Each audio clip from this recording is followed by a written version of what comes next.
Praise the lord. హల్లెలూయా. ప్రతి ఉదయం దేవుని వాగ్దానములు వినుట వలన విశ్వాసంలో బలపడతాం, దేవుని యందు నిరీక్షణ కలిగి ఉంటాము. మరియు ఆ దేవాది దేవుని యొక్క కాపుదల మనకు మన కుటుంబాలకు క్షేమము కలిగి ఉంటాము.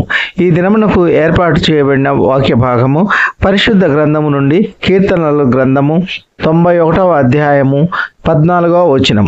అతడు నన్ను ప్రేమించున్నాడు గనుక నేను అతనిని తప్పించేదను, అతడు నా నామము నెరిగినవాడు గనుక నేను అతనిని గనపరిచేదను. ఆమెన్. హల్లెలూయా. మనమందరము దేవుని యందు భయభక్తులు గలవారిమి గనుక యేసయ్యను ప్రేమిస్తున్నాము. యేసయ్య ప్రేమగల దేవుడు, జాలిగల దేవుడు, దయగలిగిన దేవుడు. యేసయ్యను తప్ప వేరే దేనిని ఎక్కువగా ప్రేమించకూడదు. యేసయ్య ప్రేమ శాశ్వతమైన ప్రేమ, నిరంతరమైన ప్రేమ. ఈ లోకరీత్యా మనము ఎవరెవరినో ప్రేమిస్తాము. కొడుకుల్ని ప్రేమిస్తాము, కుమార్తెలను ప్రేమిస్తాము, తల్లిదండ్రులను ప్రేమిస్తాము, అక్క చెల్లెళ్ళను ప్రేమిస్తూ ఉంటాము. వీటన్నిటికంటే మిన్నయైనది యేసయ్య ప్రేమ. ఈ లోకరీత్యా బంధుమిత్రుల ప్రేమ కలిగి ఉంటారు, కానీ వారు అవసరాన్ని బట్టి ప్రేమిస్తారు. మన వలన ఏదైనా అవసరము ఉంటే ప్రేమిస్తారు. ఇది నిజమైన ప్రేమ కాదు. భార్యాభర్తల ప్రేమ శాశ్వతము కాదు. ఏదో ఒకరోజు ఆ ప్రేమ అణగారిపోతుంది, తగ్గిపోతుంది. చివరకు ఆ ప్రేమ కాస్త దూరమైపోతుంది. కానీ యేసయ్య ప్రేమ మన వెన్నంటి ఉంటుంది. యేసయ్యను ప్రేమించే వారినందరినీ ఆపదల నుండి తప్పిస్తారు. మరియు యేసయ్య దేవుడు అని తెలుసుకున్న వారందరినీ ఆయన ఉన్నతమైన స్థితిలో ఉంచుతారు. ఈ కొద్ది మాటలు దేవుడు దీవించును గాక. ఆమేన్. ప్రార్థన.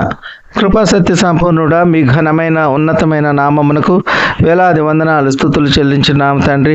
మీరు గొప్ప దేవుడు, శక్తివంతుడు, సర్వాధికారివి తండ్రి.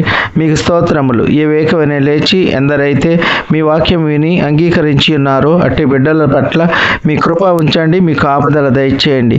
మీ ప్రియ బిడ్డల యొక్క అవసరతలు, అక్కరలు, కొరతలు తీర్చండి. కుటుంబ కలహాల నుండి విడుదల దయచేయండి. ఒకరినొకరు అర్థం చేసుకునే మనసు దయచేయండి. ఆర్థిక ఇబ్బందుల నుండి విడుదల దయచేయండి. ఉద్యోగస్తులను, వ్యాపారస్తులను, కూలి పని వారిని కాపాడండి. వారు చేస్తున్న పనుల్లో, రాకపోకల్లో కాపాడండి. చంటి బిడ్డలకు మంచి ఆరోగ్యం దయచేయండి. వృద్ధులను కాపాడండి. ఎండవేడిమి నుండి ఎటువంటి అనారోగ్యాలు దరిచేరకుండా కాపాడండి. మూగజీవులను కాపాడండి. వాటికి కావలసిన ఆహారము సమకూర్చండి. ఎటువంటి అనారోగ్యములు దరిచేరకుండా కాపాడండి. బీదలను కనికరించండి. వారికి తగిన ఆర్థిక వనరులు దయచేయండి. దైవ సేవకులను కాపాడండి. వారు చేస్తున్న సేవ నూరంతులుగా ఫలించే కృప దయచేయండి. అంధభిక్షులను కాపాడండి. వారికి కావలసిన సహాయము అందులాగున మీ కృప ఉంచండి. కుంటివారిని, గుడ్డివారిని కాపాడండి. వారికి సాటి అయిన సహాయము దయచేయండి. అనాథులను కాపాడండి. దిక్కులేని వారిని కాపాడండి. వారికి తగిన సహాయం అందులాగున మీ కృప ఉంచండి. గర్భఫలము లేని బిడ్డలకు త్వరలో గర్భఫలము దయచేయండి. గర్భిణీ స్త్రీలకు సుఖమైన ప్రసవ దినాలు దయచేయండి. ఉద్యోగాలు లేని బిడ్డలకు వారు ఆశించిన ఉద్యోగాలు పొందులాగున మీ కృప ఉంచండి. ఈ కొద్ది మనవులు ప్రభు అయిన యేసుక్రీస్తు పేర వేడుకుంటున్నాము తండ్రి. ఆమెన్. విన్న వాక్యము దీవెనకరంగా ఉన్నట్లయితే లైక్ చేయండి, షేర్ చేయండి, సబ్స్క్రైబ్ చేసుకోండి. మీ సహోదరుడు Kola Daniel. God bless you.